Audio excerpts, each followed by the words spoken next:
CEO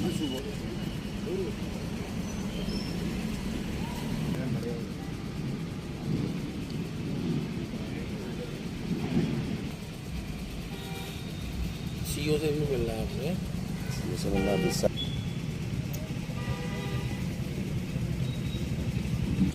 जी बताइए कहाँ से आए हैं और जी नमस्कार, मैं गौरी शंकर संजान बीपीएपी का लीडर हूँ बनी कॉन्स्टिट्यूंसी से। तो आज यहाँ डी साहब से मिलने के लिए और चीफ एजुकेशन ऑफिसर कठुआ से मिलने के लिए आए हैं। हमारे कुछ और लोग भी अभी आ रहे हैं, पहुँच रहे हैं। दूरदराज का इलाका है, तो यहाँ कुछ मेन इश्यूज़ थे जिसके मतलब यहाँ डिस्कस करना था। जैसा कि हमारे विंटर जोन में तो बच्चों के एग्ज़ाम अभी चल रहे हैं। हालांकि ये सेशन भी काफ़ी गलत हो गया है। 2-3 महीने छुट्टियों के बाद बच्चों को डायरेक्टली स्कूल में एग्ज़ाम के लिए भेजा जाता है, बट ये एक मेजर इशू है, इसको हाई लेवल पर उठाएंगे। बट मेन इसका ये था कि यहाँ विंटर जोन में क्योंकि मार्च में पेपर अब ख़त्म हो जाएंगे, अप्रैल में सेशन शुरू होगा, तो बुक्स जो हैं वो जुलाई, अगस्त, सितंबर में मिलती हैं।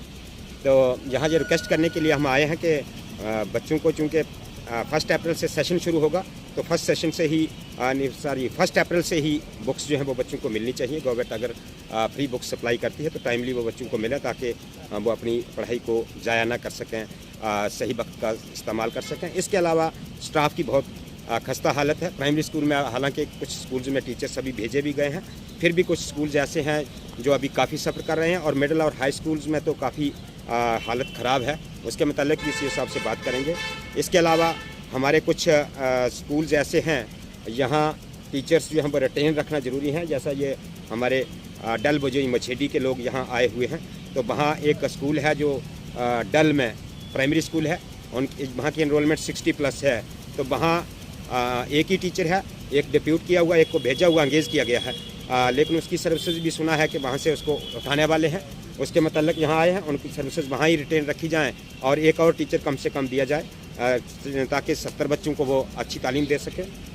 इसके अलावा हमारे कुछ डी साहब से मिलने का इसलिए भी प्रोग्राम है कि कुछ कंपनसेशन जो लैंड जो है वो काफ़ी टाइम पहले रोड के लिए एक्वायर की हुई है।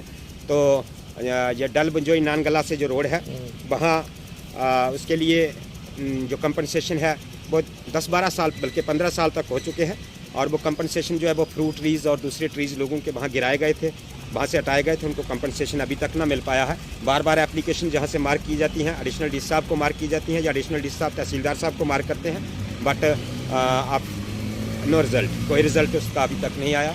ये कुछ इश्यूज़ थे। इसके अलावा हमारे ये एक बुक्स का इशू मेन हो गया। उसके बाद हमारा ये स्कूल्स हैं कुछ जहाँ स्टाफ की कमी है, और दूसरा ये लैंड कंपनसेशन का है। ये मैटर्स हमारे जो इम्पॉर्टेंट हैं, जो आज हम इनके डी साहब के नोटिस में लाएंगे और सीओ साहब के नोटिस में भी लाएंगे। इसके अलावा एलजी साहब से भी टाइम मांगा हुआ है। कुछ मेजर इश्यूज़ जो बड़े इश्यूज़ हैं, जैसे रोड कनेक्टिविटीज़, बहुत से रोड जो हैं हमारे इस वक्त काफ़ी खस्ता हालत में है।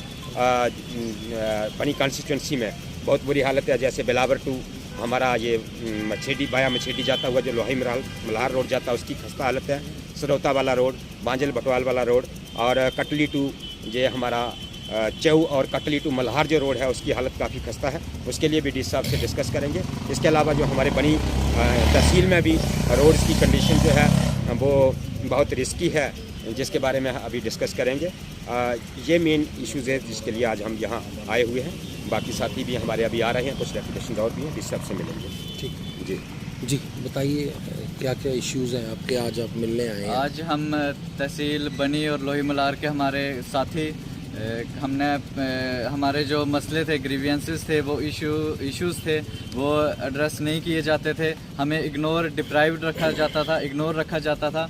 फिर हमने डिसाइड किया साथियों के साथ मिलकर थ्रू अपने डीपीएपी के लीडर गौरी शंकर जी को भी अप्रोच किया, उनसे मदद मांगी और अपने इश्यूज़ जो हैं वो उनके सामने रखे। इश्यूज़ में हम डिसाइड कर रहे थे कि एक एप्लीकेशन बना के हम डीसी साहब को देंगे, लेकिन वो एप्लीकेशन हम जब इश्यूज़ गिनने लगे तो वो एप्लीकेशन ही एक पूरी फाइल तैयार होगी 7-8 पेजेस की, हमने आपके सामने भी रखी है। उसमें सीओ साहब से भी कुछ हमारी हमने डिमांड्स रखी हैं, जो ज़रूरतें हैं वहाँ पे। जैसे स्कूल में स्टाफ नहीं है, तो बिना स्टाफ के टीचर्स के बच्चे क्या पढ़ेंगे? उनके एजुकेशन ही उनकी मतलब कि डार्क जीवन वो जी रहे हैं। उनका फ्यूचर है, टीचर्स के बिना वो कैसे पढ़ेंगे आगे। वो कहते हैं ना विकसित भारत, तो बिना शिक्षित ही नहीं होगा भारत, तो विकसित कैसे होगा।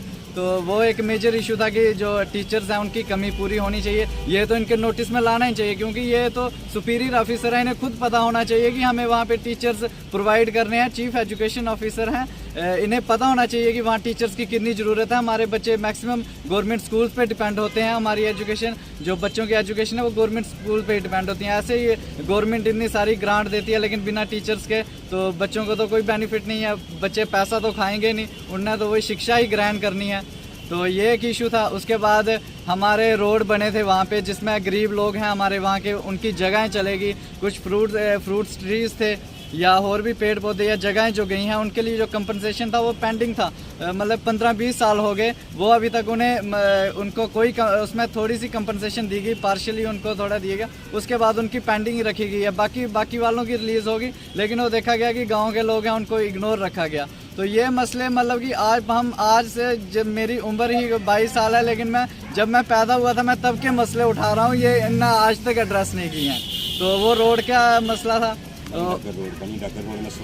बनी ढक्कर रोड सुरजन में, वो उनको भी, उन लोगों को भी क्लेम, हमारे लोग हैं उन्हें भी अभी तक क्लेम नहीं मिला है। उसके बाद लैंड स्लाइडिंग हुई है हमारे वहाँ हाला टू चुंचली रोड में, वहाँ लैंड स्लाइडिंग हुई है, और इतनी खतरनाक लैंड स्लाइडिंग है, वहाँ लोगों के घर हैं और लोगों के घर बिल्कुल रिस्क पे हैं। अगर थोड़ी सी बारिश ज़्यादा हो जाती है तो वो स्लाइडिंग जो है वो सेफ्टी मेजर्स पहले वहाँ पे लेने चाहिए, क्योंकि पहाड़ी इलाका है, स्लाइडिंग हुई है, लोगों के, गरीब लोगों के घर चले गए। अब वो इतने कैपेबल भी नहीं है कि दोबारा से नया घर बना सके, इतने उनके पास पैसे भी नहीं है। तो ये सब मसले थे, मसले बहुत सारे हैं। थोड़े आज हम डीसी साहब के सामने उठाएंगे, फिर हमने डीपीएपी के लीडर हमारे गौरी शंकर जी से भी रिक्वेस्ट की है कि आप एलजी साहब से टाइम मांगे, और जिस हमारे इलाके को जो फार फ्लांग डिक्लेयर कर दिया, एक्चुअल में फार फ्लांग है नहीं हमारा इलाका। लखनपुर से सबसे नियरेस्ट टूरिज्म स्पॉट जो है वो हमारा मशेडी बनी का बड़ा ही खूबसूरत इलाका है। फार फ्लांग तो श्रीनगर होना चाहिए, जो लखनपुर से कितना 500 किलोमीटर की दूरी पे है लगभग। हमारा तो लखनपुर से यहाँ से 150 किलोमीटर पे आप श्रीनगर जैसे मजे ले सकते हो, वैसा इलाका। लेकिन इन्होंने, हमारे लीडर्स जो पहले आए थे, उनकी नलायकी की वजह, नलायकी ही कहूँगा मैं, उनकी वजह से हमारे इलाके फार फ्लांग, वहाँ कोई जाना पसंद नहीं करता, रोड्स नहीं है, ये सब इश्यूज हैं। तो 15-20 साल वाले जो इश्यूज हैं वो जख्म थे, आज नासूर बन गए हैं। तो हमारे लोग आज यहाँ पे इकट्ठा हुए हैं। आज हम डीसी साहब से भी ये उम्मीद रखेंगे कि वो हमारी साइड विशेष ध्यान देंगे, पहाड़ी इलाका है, इस तरफ विशेष ध्यान देंगे और हमारे मसलों को सुनेंगे।